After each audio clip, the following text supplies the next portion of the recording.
Bonjour à tous et à toutes et joyeuse Pâques.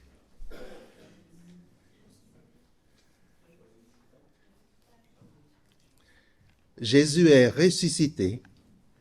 Il est vraiment ressuscité. Yisufulukiri wena moyo. Velona Jesosy, risy ny fahafatesana.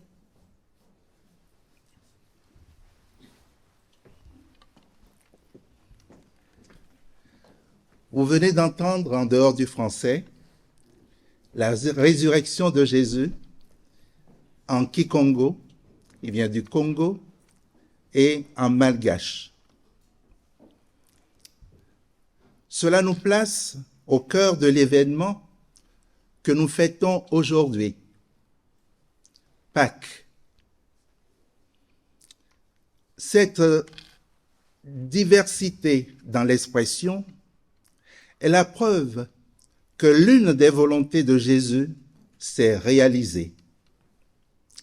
Il faut que la bonne nouvelle soit proclamée à toutes les nations, disait-il à certains de ses disciples dans l'Évangile selon Marc, chapitre 13, au verset 10.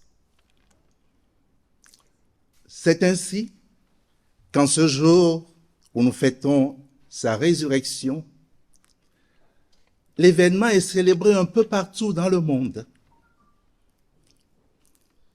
Cette célébration est souvent adaptée à des pratiques locales également. Nous avons une paroisse multiculturelle et notre célébration en ce jour est une façon de rendre grâce à Dieu pour une telle richesse.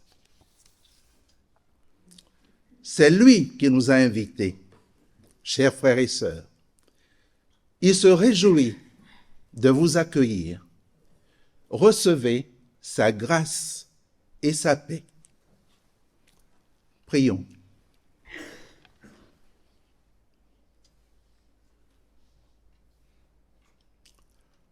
Toi qui es venu ce matin, Dieu veut parler à ton cœur. Toi qui entres dans cette célébration,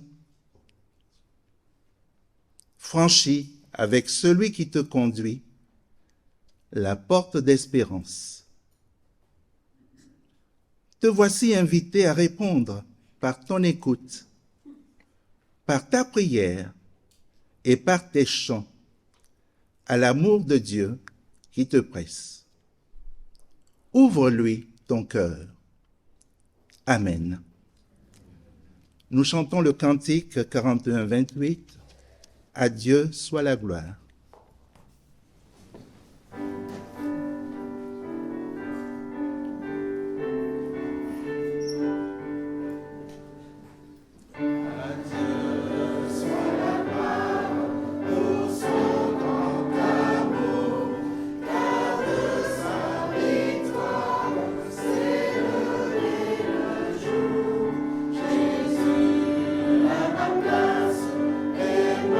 Sur la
Alors c'est le moment de la louange qui sera proclamée par Romy.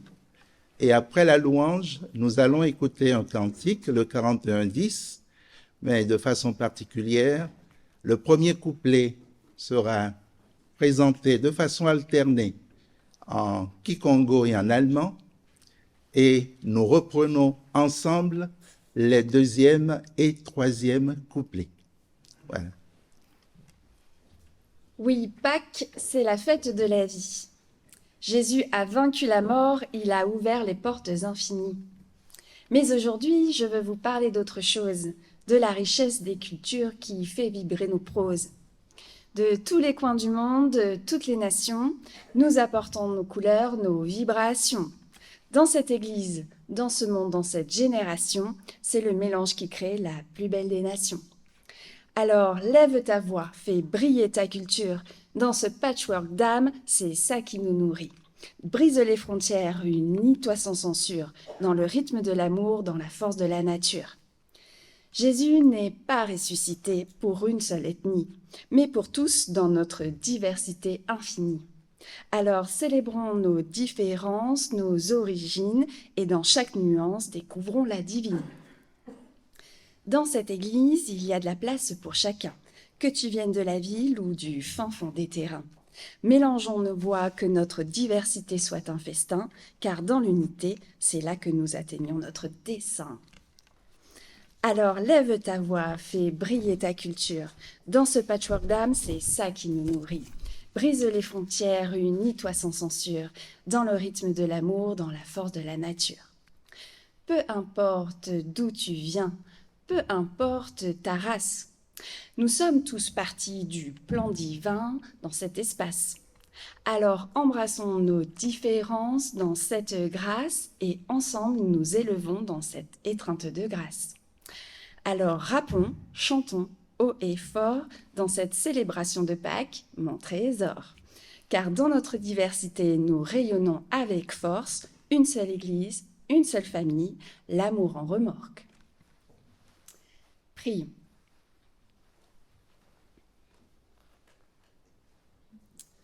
Oui Seigneur, en ce jour de Pâques, nous te célébrons avec joie et reconnaissance.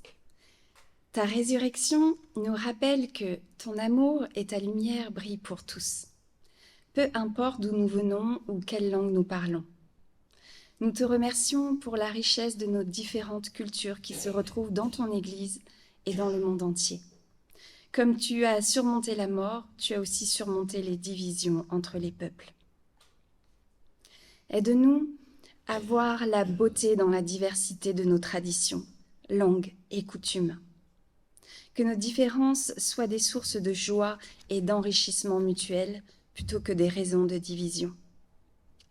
Merci Seigneur pour ton Église qui est un lieu si rare et si précieux où toutes les cultures sont accueillies et célébrées, montrant au monde que ta lumière brille plus fort lorsque nous sommes unis dans notre diversité. Amen.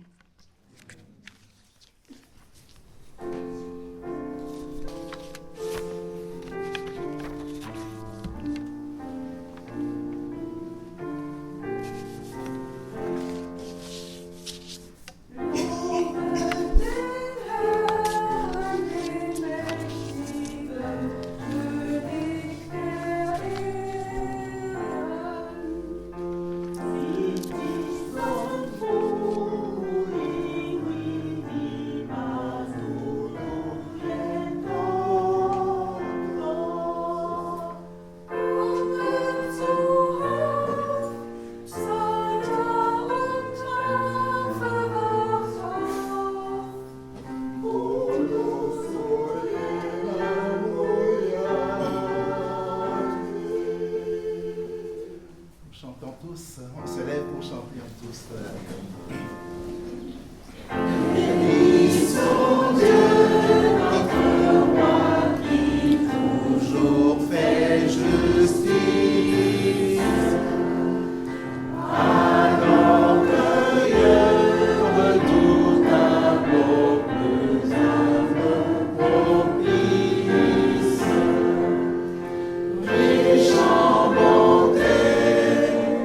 Oh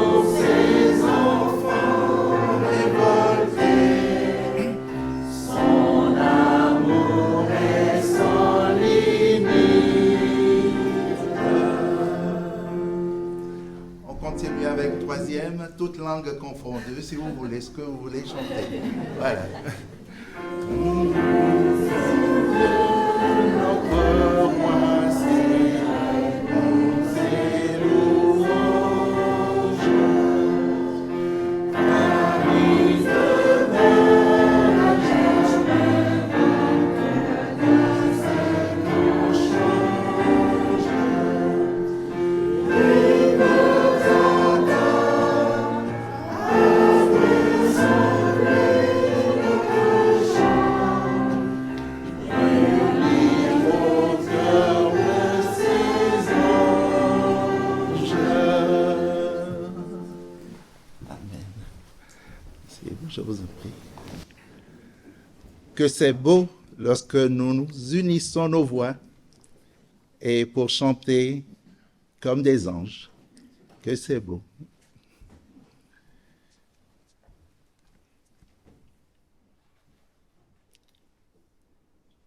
Unissons-nous dans la prière de repentance. Nous nous posons d'abord chacun, chacune devant le Seigneur en silence. Seigneur, nous voici joyeux et tremblants devant ce tombeau vide où notre foi, nue, renaît. Nous voici avec les mots qui font rouler les pierres mortes de nos vies. Il est ressuscité. Ces mots que nous lisons, que nous chantons, ces mots témoins de ce qu'on ne peut comprendre. Il est ressuscité. Oui, Seigneur, notre foi souvent chancelle. Face aux difficultés de la vie, elle doute et tombe dans le silence. Nous t'en prions, donne-lui un souffle nouveau. Viens au secours de notre manque de foi. Amen. Nous restons assis pour chanter le cantique 43-14, « Veux-tu naître de nouveau ?» les couplets 1 et 3.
Pour écouter la parole de grâce, je vous prie de vous lever.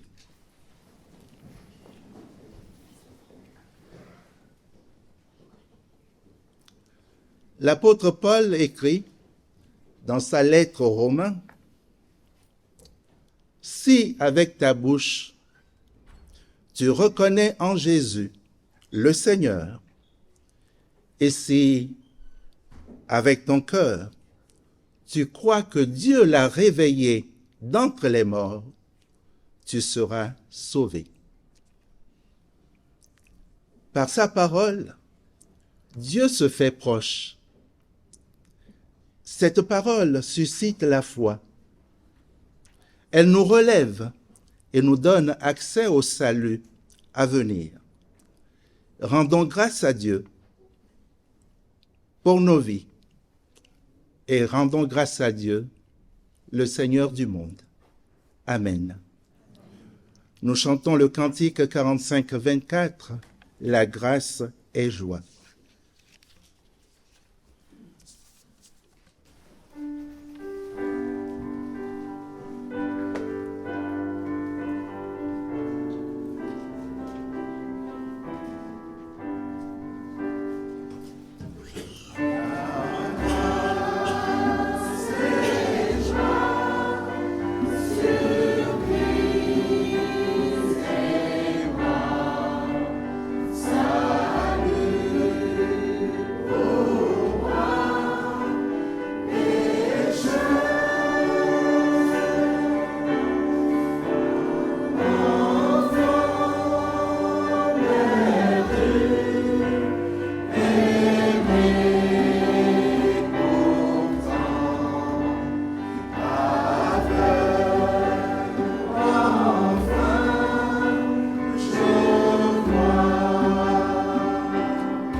Avant d'écouter le texte biblique, je salue les personnes qui nous ont rejoints entre-temps.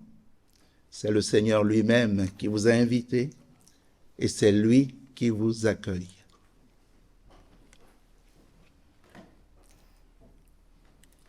Recueillons-nous dans la prière d'illumination.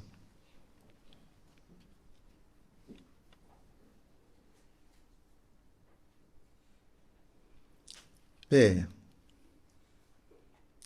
toi qui, par ton esprit, assembles les croyants en tout lieu de ce monde, inspire celles et ceux qui parlent et rends attentifs celles et ceux qui écoutent. Que l'Évangile soit la vérité de notre foi, la source de notre amour, la fermeté de notre espérance. Amen. C'est Phare qui va nous lire le texte du lectionnaire. Donc, c'est l'Évangile selon Marc, le chapitre 16, versets 1 à 8. Lorsque le sabbat fut passé, Marie-Madeleine, Marie, mère de Jacques, et Salomé achetèrent des aromates pour venir l'embaumer. Le premier jour de la semaine, elles viennent au tombeau de bon matin, au lever du soleil.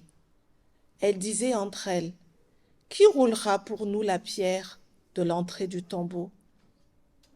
Levant les yeux, elles voient que la pierre qui était très grande a été roulée.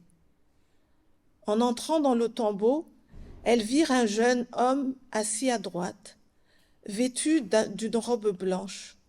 Elles furent effrayées. Il leur dit, « Ne vous effrayez pas, vous cherchez Jésus le Nazaréen, le crucifié. Il s'est réveillé, il n'est pas ici. Voici le lieu où on vous l'avait mis. Mais allez dire à ses disciples et à Pierre qu'il vous précède en Galilée. C'est là que vous le verrez, comme il vous l'a dit. » Elles sortirent du tombeau et s'enfuirent tremblantes et stupéfaites. Et elles ne dirent rien à personne, car elles avaient peur.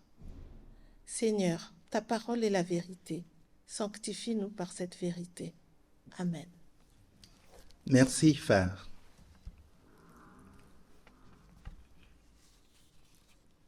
Alors, pour nous préparer à écouter la prédication, nous chantons le cantique 4707, les couplets 1 et 3.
Chers frères et sœurs en Christ, au Togo, les protestants ont une tradition à Pâques. On se retrouve à 4 heures du matin. Les fidèles marchent au rythme d'une fanfare. Ils chantent et dansent en proclamant « Jésus est ressuscité ». C'est ainsi que des paroissiens se déplaçaient en procession. Ils devaient passer devant un cimetière. Tout à coup, surgissent 3 formes blanches. Elles s'agitent dans tous les sens. C'est la stupeur, la débandade générale, une course effrénée. Les musiciens abandonnent leurs instruments. Naturellement, tout le monde pense qu'il s'agit de fantômes sortis du cimetière. En fait, c'étaient 3 plaisantins, des amis, qui s'étaient déguisés et qui voulaient voir l'effet qu'ils allaient produire. Le texte de notre évangile nous parle également de frayeur. Mais le contexte est tout à fait différent. Au lieu d'une foule, le récit met en scène 3 femmes. Marie-Madeleine, Marie, mère de Jacques, et Salomé. Elles se sont donné une mission: aller embaumer le corps de Jésus, placé dans un tombeau après sa crucifixion. Elles sont bien organisées. Elles avaient prévu les plantes nécessaires à une telle opération. Elles ont choisi le moment, c'est-à-dire partir de grand matin. Mais rien ne se passe comme elles l'avaient prévu. Elles s'inquiétaient de l'ouverture du tombeau. Elles découvrent que la pierre a été roulée alors qu'elle était très grande. Elles s'attendaient à y trouver un corps enveloppé dans un drap. C'est la dernière image qu'elles en ont gardée. Elles sont plutôt accueillies par un jeune homme assis et non un corps allongé. D'où sort-il? Il paraît plutôt étrange. D'abord par son aspect. Il est vêtu d'une robe blanche. Ensuite, il est le seul à parler pendant qu'elles sont figées dans la peur et incapables de prononcer un mot. Enfin, ce qu'il dit n'est pas banal. Il leur précise le sens de leur démarche. Il lit dans leurs pensées, devine leurs réactions et les encourage à ne pas être effrayés. Il sait ce qui est arrivé à Jésus, sa crucifixion. Mais il leur dit, il s'est réveillé. Il a connaissance du lieu où on l'avait déposé. Il le leur montre. Ce lieu est vide. Il connaît ses disciples et il reprend à leur intention ce message que leur maître leur avait confié. Je vous précède en Galilée. C'est là que vous me verrez. C'est ce qu'il leur avait dit. Qui est le jeune homme en question? Un maître de la connaissance et du savoir? Un envoyé de Dieu? Nous sommes tentés de voir, dans la robe blanche qu'il porte, le signe de son origine céleste. Mes amis, ces 3 femmes ne nous ressemblent-elles pas? D'abord, dans notre façon de tout planifier. C'est une qualité que d'être organisé, me direz-vous. Cela nous rassure. Nous devenons ainsi les maîtres de l'espace, du temps et de notre vie. Mais que reste-t-il de nos certitudes lorsqu'elles sont percutées par des réalités qui nous dépassent? Que reste-t-il de nos certitudes lorsque nous sommes confrontés au vide de notre existence?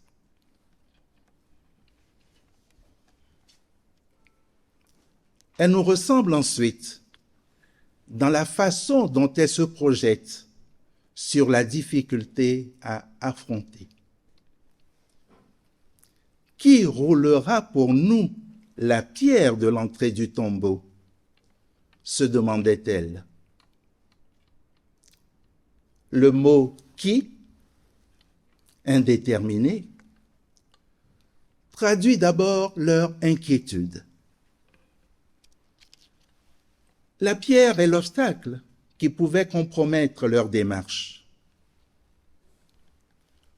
C'est aussi la preuve qu'elle comptait uniquement sur elle-même. Dieu se révèle alors dans toute sa grandeur et sa bonté. Il se révèle comme l'acteur essentiel qu'elle n'avait pas sollicité, car lui ne les a pas oubliés. Comme elle, nous oublions souvent ce qu'il nous dit par la bouche du prophète Ésaïe. Mes pensées ne sont pas vos pensées. Vos voix ne sont pas mes voix.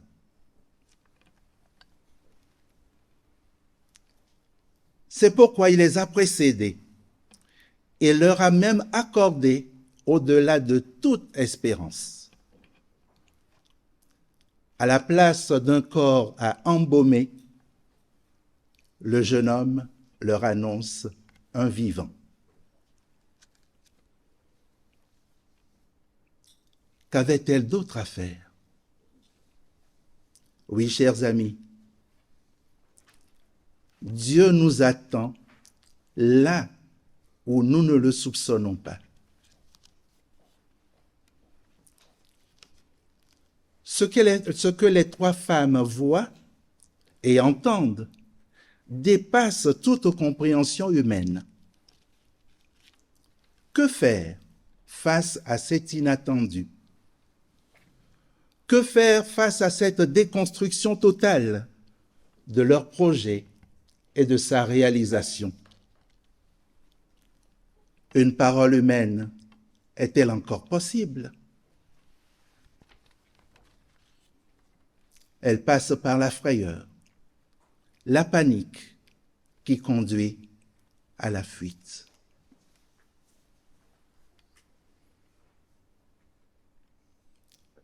Ce qu'elles ont vu réellement, c'est un tombeau vide et un jeune homme. Mais on leur demande d'assumer et de transmettre une réalité autre. Celui qui a été crucifié et mis au tombeau sous nos yeux n'est plus là. Le mort est absent. Il a repris son identité. Elle venait entretenir un corps. On les envoie vers un vivant. Oui, le crucifié, mis au tombeau sous leurs yeux, est devenu le ressuscité. Il a vaincu la mort. Elle ne le voit pas parce qu'il est en mouvement. Il se trouve là où personne ne le soupçonne. Il précède ses disciples en Galilée. Comment le dire?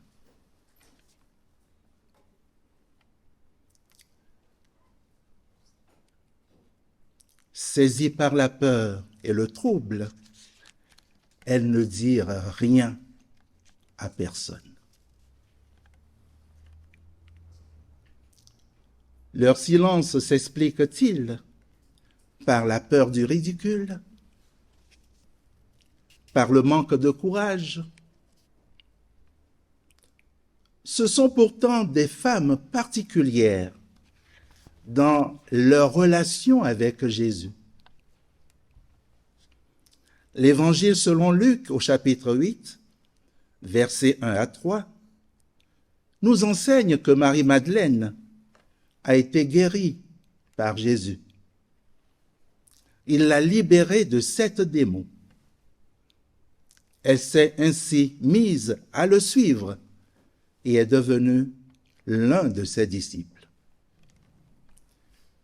Nous savons aussi que les 2 autres sont mères de disciples. Marie-Madeleine et Marie, mère de Jacques, était resté pour regarder de loin sa crucifixion, alors que les hommes avaient pris la fuite.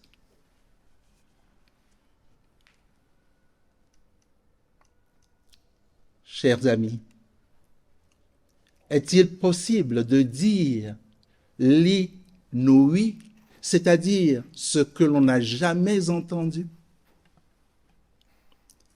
Ce que les yeux ne peuvent voir, ni l'imagination se représenter?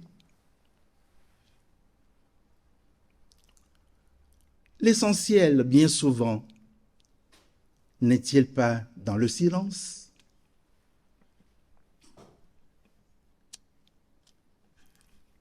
Je crois surtout que leur silence rejoint la dimension de ce tombeau ouvert et vide.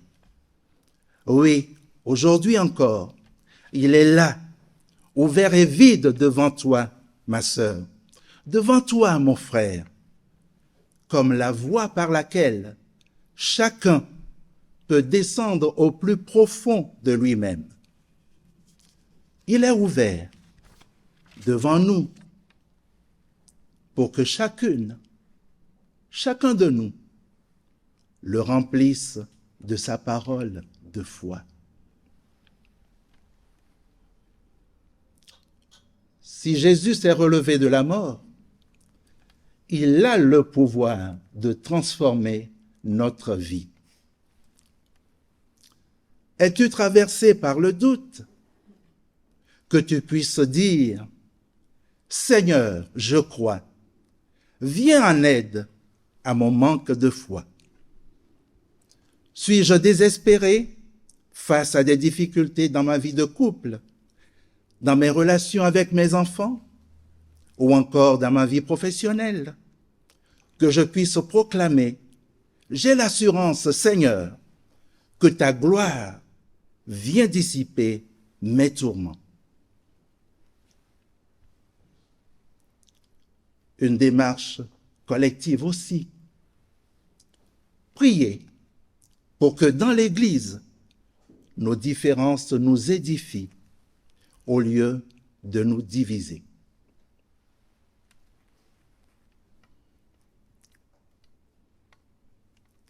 Mais Jésus le ressuscité est en marche. Par-delà le tombeau vide, il invite ses disciples à le rejoindre en Galilée. Cette invitation s'adresse à nous aussi ce matin. Elle s'adresse à nous parce que Jésus nous veut vivants. Il nous veut vivants pour aller le rejoindre pour le voir autrement, le rejoindre pour l'entendre mieux et comprendre ce qui avait été mal entendu.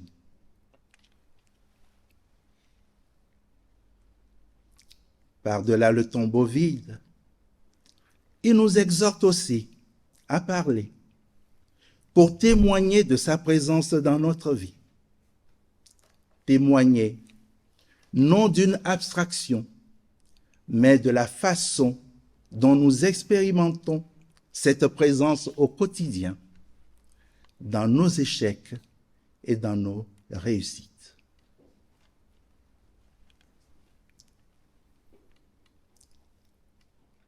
Mais nous devons faire preuve d'humilité.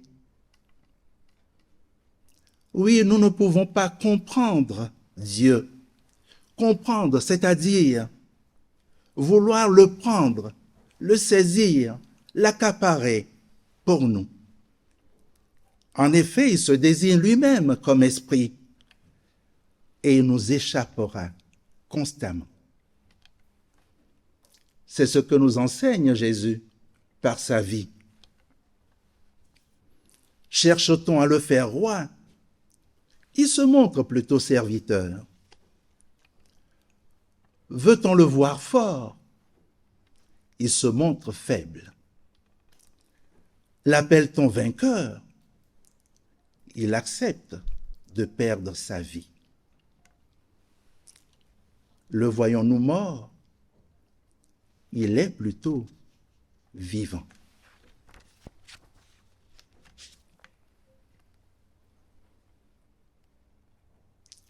Chers amis, j'ai une bonne nouvelle pour nous aujourd'hui.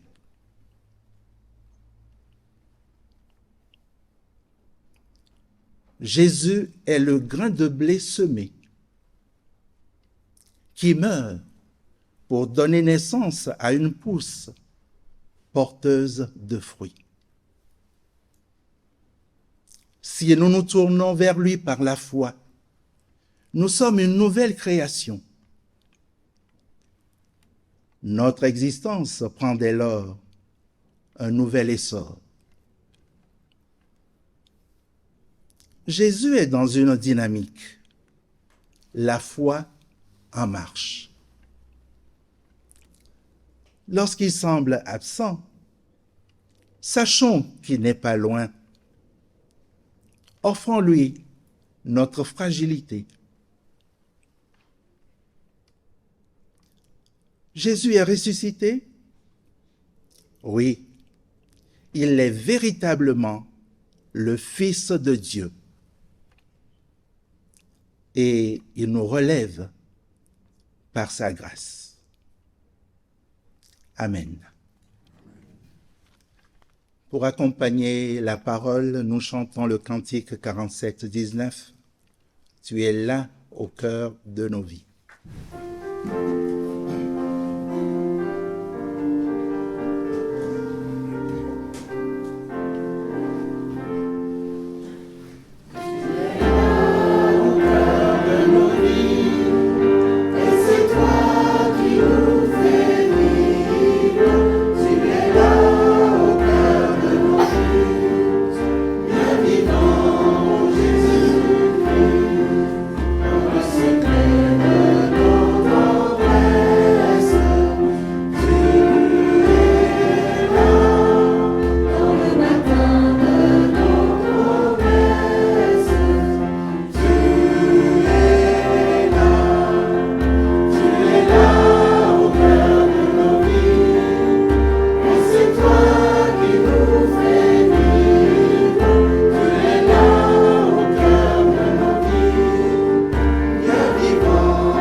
Non, s'il vous plaît.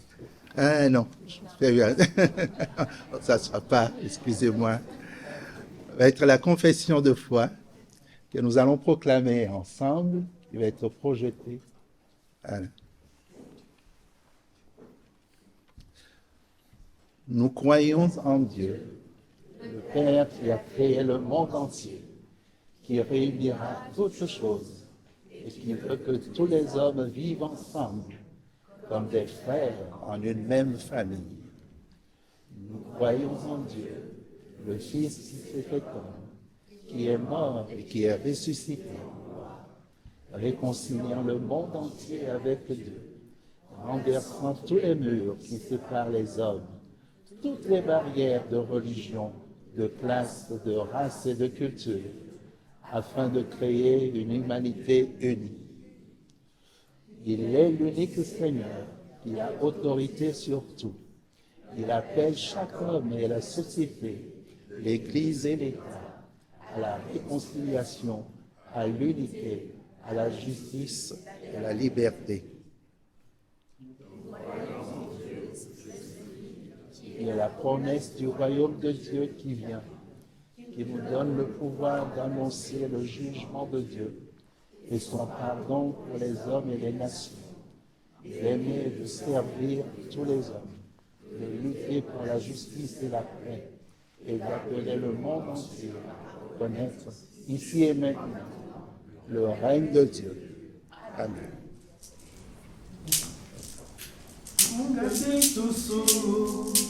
Tunaimbila mukembelela fumu zambi kunganyitusu tunaimbila mukembelela fumu zambi tunaimbila mubanga ya dise tunaimbila munakata balami tunaimbila mubanga ya lise tunaimbila munakata balami mukunda gantima twetimbila mukembelela kumuzambi mukunda gantima twetimbila musika kumbunda mitata tunaimbila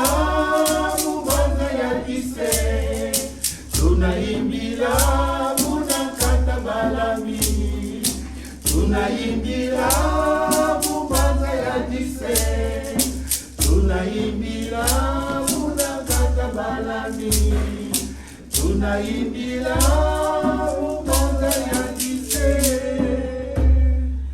tunaimbila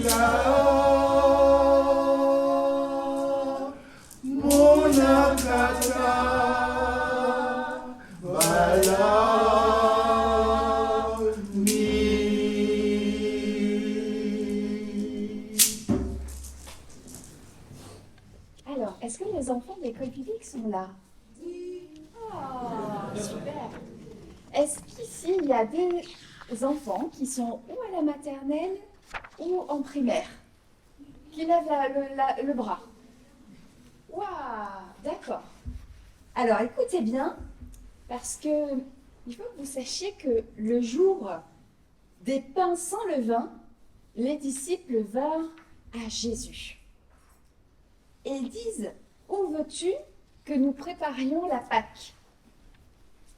Alors, Jésus leur dit, allez à la ville chez un ami et dites-lui, le maître dit, mon temps est proche. C'est chez toi que je célèbre la Pâque avec mes disciples. Vous avez vu comment Jésus nous montre pour se faire inviter chez quelqu'un? Maintenant, on sait faire. Il nous en apprend des choses, ce Jésus. Donc, les disciples firent ce que Jésus leur avait dit de faire et ils préparèrent la Pâque. Le soir, venu Jésus se mit à table avec ses disciples. Alors, combien il y a de disciples, les enfants? Les autres, on ne dit rien. Élie? 13. C'est presque, tu chauffes. Qui dit mieux? 12, oui, 12. Alors, on allume 12 bougies. La bougie pour Jésus est allumée. Alors, je vais faire attention parce que, avec mes manches de chauve-souris, hop, plus qu'une. Merci beaucoup pour ton aide. Merci, de rien. Voilà, super. Merci à vous deux. Nous avons donc une bougie pour Jésus, 12 bougies pour les disciples. Nous aussi, nous avons préparé la Pâque cette semaine, comme les disciples. Donc, il y a des enfants qui ont préparé du pain sans levain, du pain en cygne. Est-ce que vous voulez bien venir, les enfants? Les enfants de l'école biblique, mais tous ceux qui veulent venir aussi.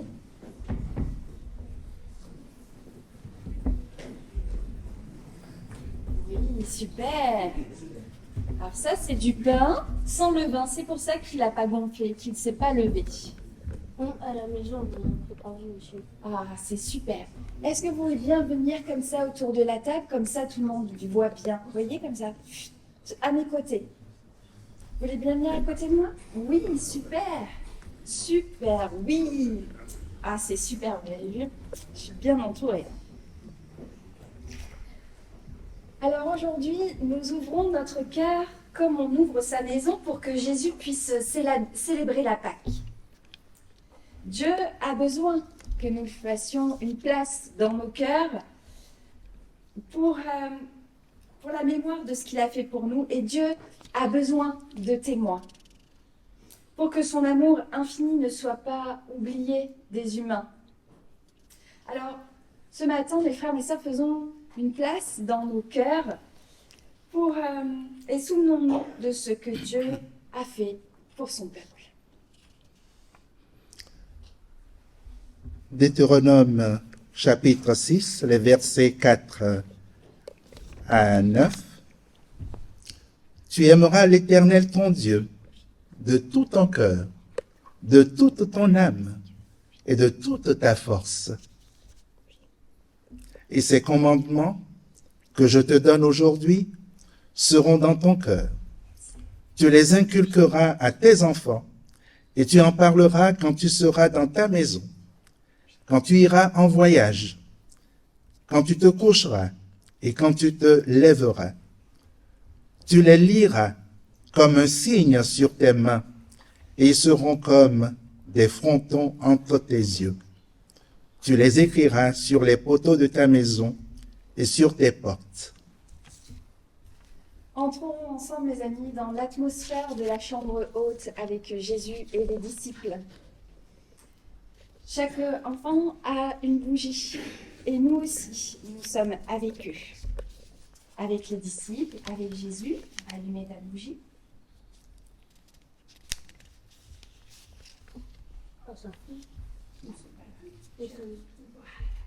On la pose? Oui, c'est ta bougie avec les disciples.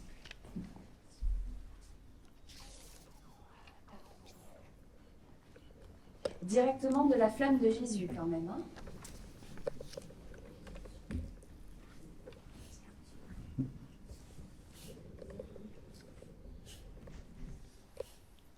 Alors on mettra pour la vidéo une petite phrase à ne pas reproduire à la maison.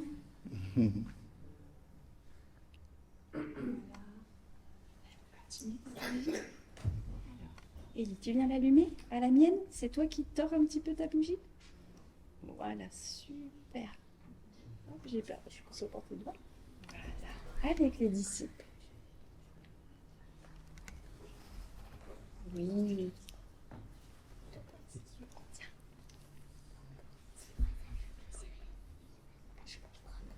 Et vous voilà, chacun, chacune, avec Jésus et les disciples pour vivre la Pâque.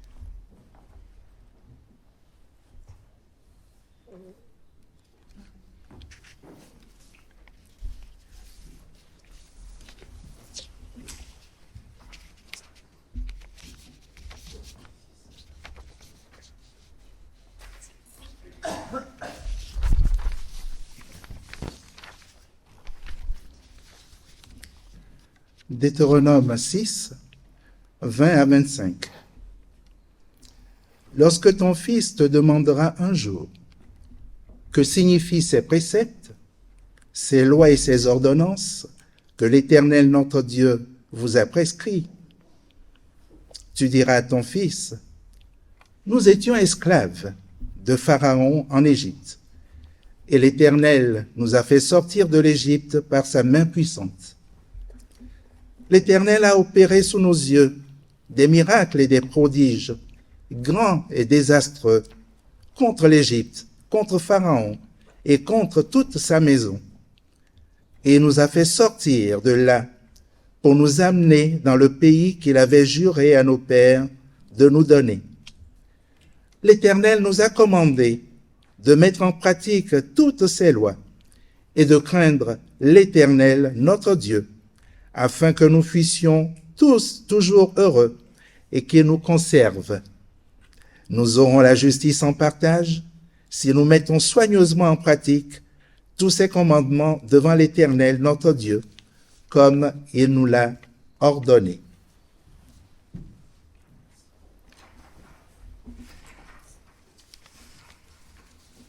Jésus convoque donc ses disciples, les 12, le soir de la Pâque, où le peuple d'Israël se souvint et revit le moment du départ d'Égypte.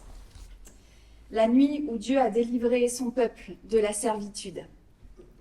Chaque maison de Jérusalem retentit ce soir-là au récit de la nuit pascale. Et Jésus invite les disciples à vivre la tradition. Il est juif, Jésus, et il fête la Pâque de la délivrance. C'est pourquoi nous avons sur la table le pain sans levain, le pain enzyme. Nous avons aussi sur la table 4 verres, alors nous en avons même plus, 4 verres du fruit de la vigne en mémoire des 4 verbes pour dire libérer. Sur la table, il y a le arrosé, qui est une confiture de Pâques avec des dates, plusieurs choses comme ça. Et sur la table, il y a aussi le maror, les herbes amères. J'invite les enfants, chacun, à prendre une feuille, une herbe.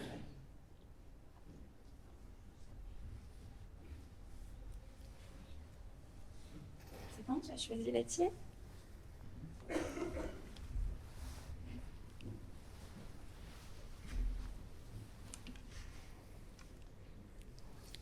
Maintenant,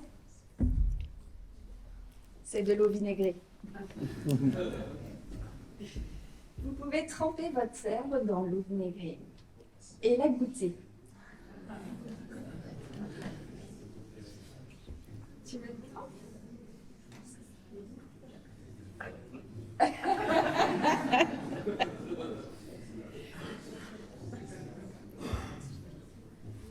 Vous n'êtes pas obligé de la manger, mais juste à goûter.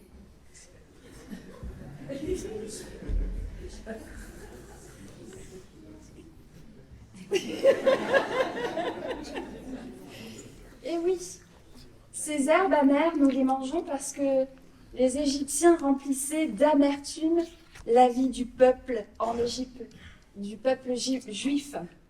Et nous trempons nos feuilles amères dans de l'eau vinaigrée pour nous rappeler les souffrances, les déceptions, les échecs. Qui n'a pas eu un moment dans sa vie un goût amer? Mais nous les vivons avant d'être rassemblés dans la Jérusalem céleste, où Dieu séchera toutes les larmes et nous comblera de joie. Qui regarde vers le Seigneur resplendira sans ombre ni trouble au visage. Un pauvre crie, le Seigneur entend. Il le sauve de toutes ses angoisses. Et nous chantons le chant « Ô prends mon âme », nous nous levons. On va se mettre derrière les tables pour le chant.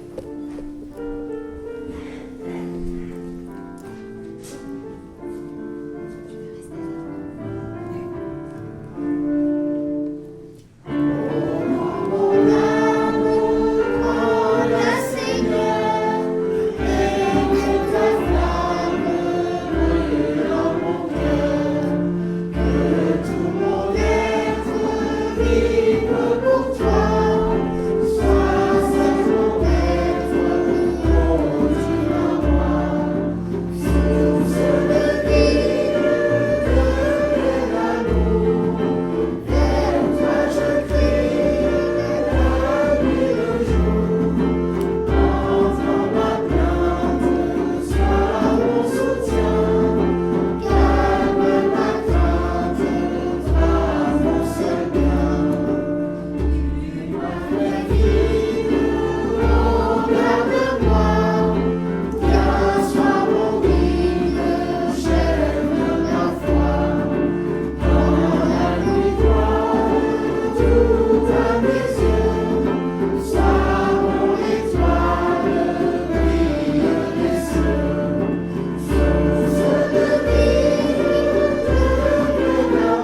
rasseoir.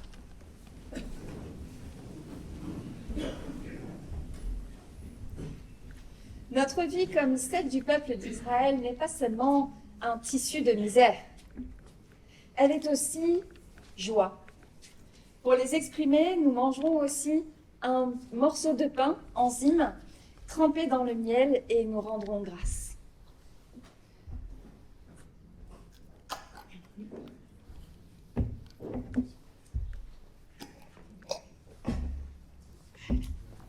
Alors on va goûter le pain que les enfants de l'école biblique ont confectionné. Et vous pouvez le tremper dans le miel. Et vous allez voir comme ça va être très très bon.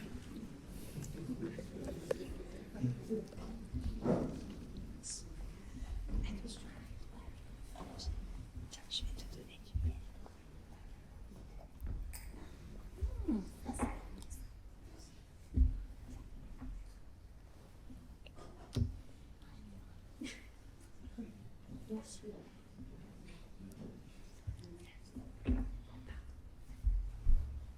Oh, tu me desservis?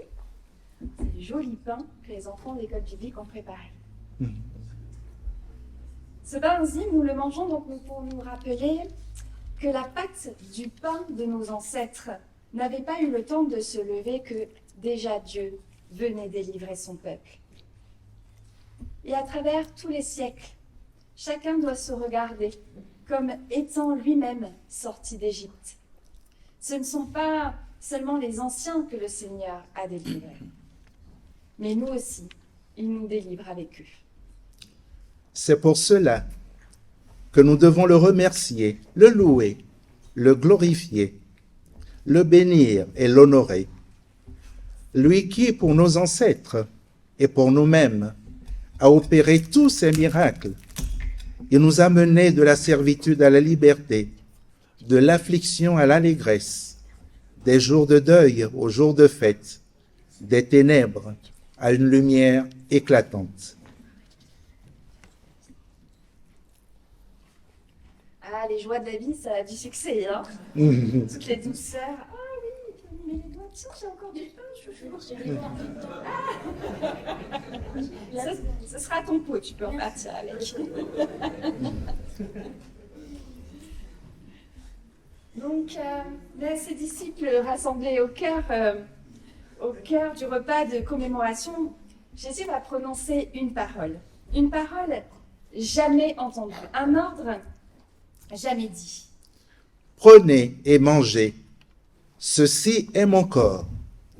Prenez et buvez, ceci est mon sang. Alors, tout va basculer. La Pâque juive va prendre une dimension nouvelle. L'agneau sacrifié pour les siens, eh bien c'est lui, c'est Jésus.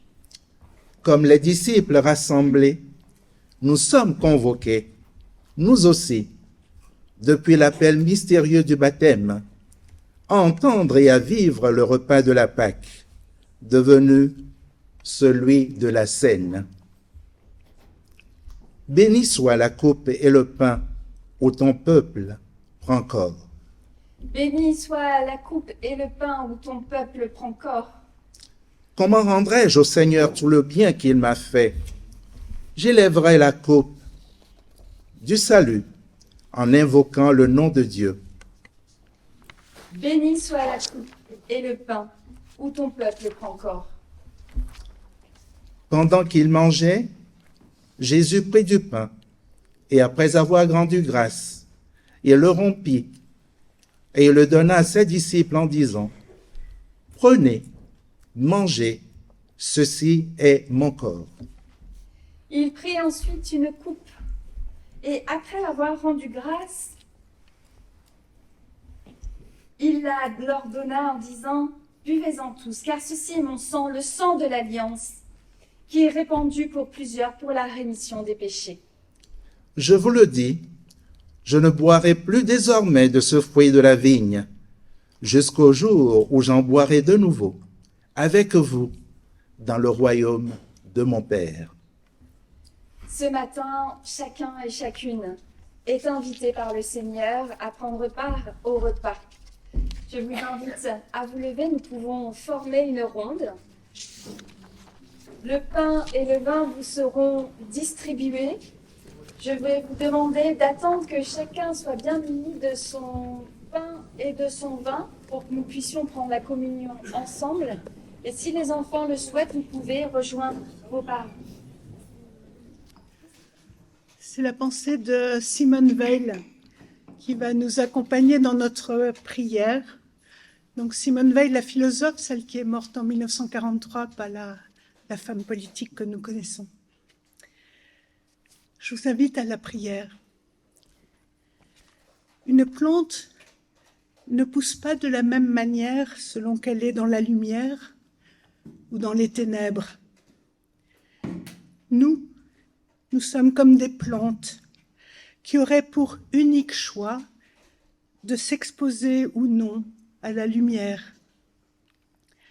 Par notre prière, nous nous tournons vers Dieu et sa lumière pour qu'il éclaire nos pensées, nos actions et les visages de celles et ceux que nous rencontrons sur notre chemin. Dieu les éclaire, à nous d'y prêter attention. Notre attention à ce que Dieu éclaire pour nous, c'est la substance même de la prière.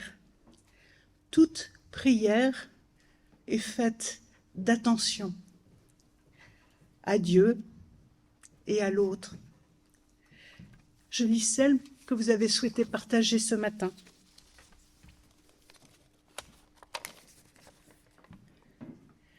Que Dieu accorde santé et bonheur pour tous.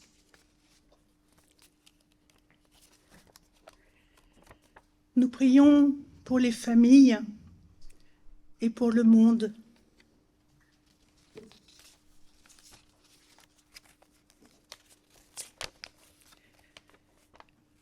Nous prions pour nos pays, pour Madagascar et tous les autres pays que notre communauté rassemble. Et nous prions pour notre communauté de l'Église protestante unie de France à la Nichelle Marne-la-Vallée.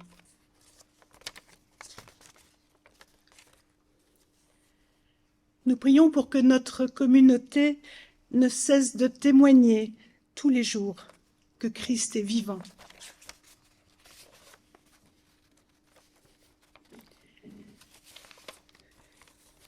Nous pensons à nos parents vieillissants, que la santé et la clairvoyance leur soient données.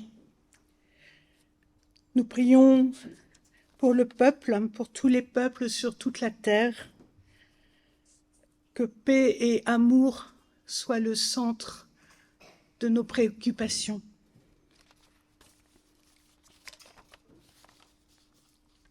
Et nous prions pour la paix dans le monde, un travail jamais achevé. Et nous prions pour soutenir par notre prière les familles endeuillées dans le monde à cause de la guerre.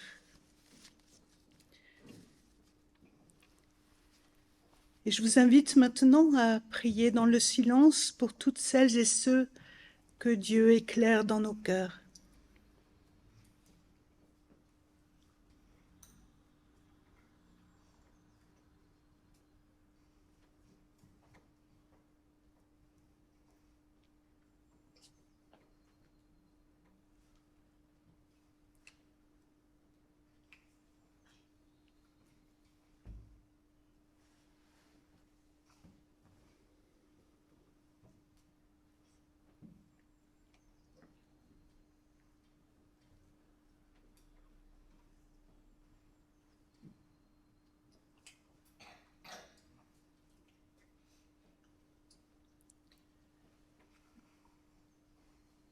Et nous prions maintenant avec les paroles que Jésus a enseignées à ses disciples.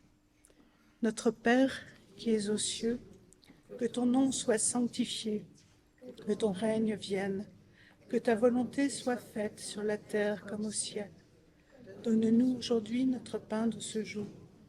Pardonne-nous nos offenses, comme nous pardonnons aussi à ceux qui nous ont offensés. Et ne nous laisse pas entrer en tentation, mais délivre-nous du mal, car c'est à toi qu'appartiennent le règne, la puissance et la gloire, pour les siècles des siècles. Amen.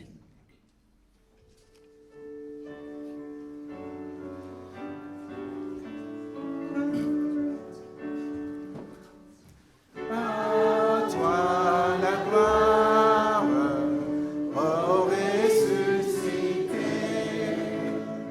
À toi la victoire pour l'éternité. Brillante lumière, l'ange est descendu. Déroule la pierre du tombeau vaincu. À toi la gloire, Christ ressuscité. À toi la victoire, Nicolata, Nicolata, Nivua, Nujerina, Nicolata, Titua, Sivutata. À toi la gloire, ô ressuscité. À toi la victoire pour l'éternité.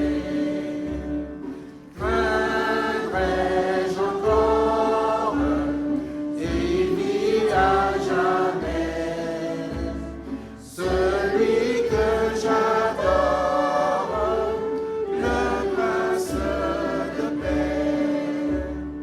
Il est ma victoire, mon puissant soutien, ma vie et ma gloire. Non, je ne crains rien.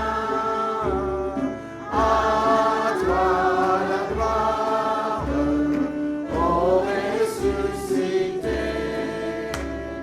À toi la victoire pour l'éternité. Moi, je voudrais, avant l'envoi à la bénédiction, remercier parce que nous avons voulu un culte interculturel pour mettre en évidence nos richesses, non pas nos différences, mais nos richesses telles qu'elles existent au sein de notre paroisse. Donc, ce culte a été rendu possible grâce à un certain nombre de personnes. Alors, je suis heureux de voir Bernard parmi nous là ce matin, parce que, je ne sais pas, peut-être qu'il ne le sait pas, de façon indirecte, il a suscité l'idée parce qu'il m'a interrogé sur l'interculturalité. Et c'est à partir de là qu'on s'est retrouvés chez lui pour un échange là-dessus, donc un exposé, un échange, et voilà. Et grâce à Françoise également, qui a pris le mot et qui a voulu que cela devienne réellement un projet. Et le conseil presbytéral s'en est saisi également. Donc, merci à vous et merci aux personnes qui ont joué le jeu. Je remercie Rita, Stéphanie, Annie, Joachim.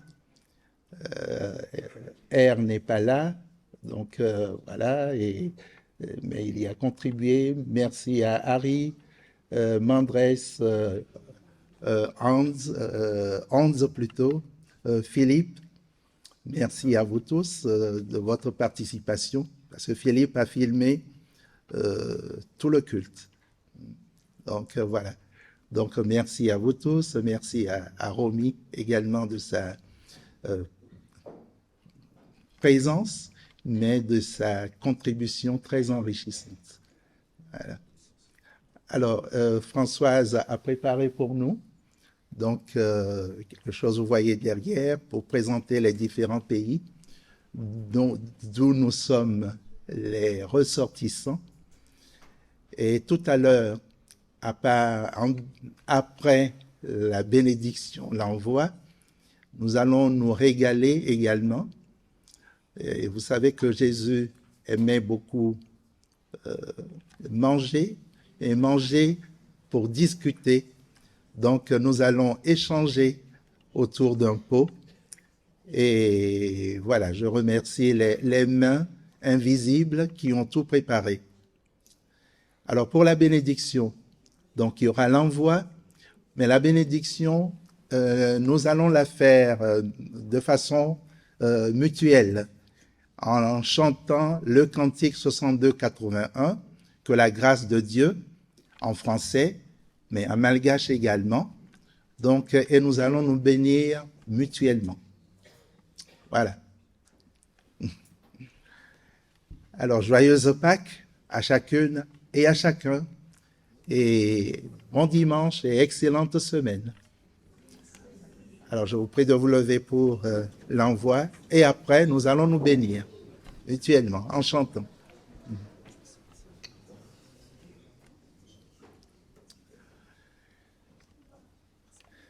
Voici la parole d'envoi. Après avoir mis des mots sur nos vies, allons maintenant poser des actes sur nos mots. Encouragés par celui dont la parole soutient le monde, l'Éternel, Dieu de Jésus-Christ, le ressuscité. Amen. Alors nous allons chanter et nous bénir mutuellement pendant que nous chantons.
Et les enfants de l'école biblique vous présentent ce qu'ils ont fait, leurs poissons, leurs papillons. Ça dépend en fait dans quel sens on met.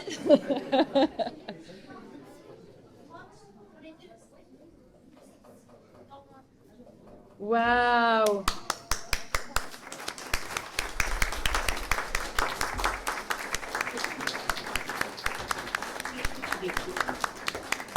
Parce que c'est la chenille devenue papillon qui est, voilà, la résurrection. Bon dimanche, joyeuse Pâques.